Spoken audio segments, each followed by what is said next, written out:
Hey all welcome back to our channel. So இன்றைக்கான video என்னென்னா, என்னோடய பேபிக்கு 11 மந்த் ஆகுது.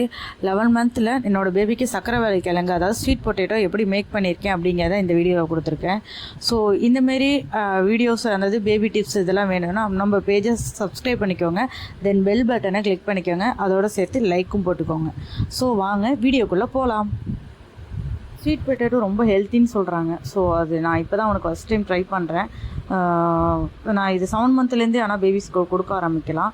ஸோ நான் இந்தமாரி சர்க்கிள் ஷேப்பில் வந்து கட் பண்ணிவிட்டு அதை லைட்டாக வாட்டர் கொஞ்சமாக தான் வாட்டர் வச்சுக்கிட்டேன். அதிகமாக வாட்டர் வைக்கும் போது ரொம்ப தண்ணி ஆகிடுது.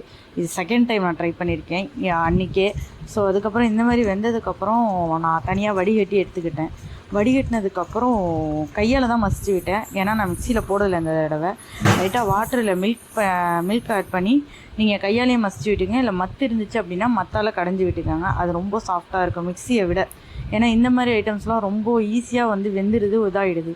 ஸோ அதுக்காக சொல்கிறேன். வெந்துருச்சு மசிச்சு விட்டோன்னே இப்படி ஆகிடுது. கையால் மசிச்சு விட்டு இப்படி இருக்க பார்த்துக்கோங்க. ஸோ அதுக்கப்புறம் அவனுக்கு எடுத்து நான் சாப்பாடு ஊட்ட ஆரம்பிச்சேன்.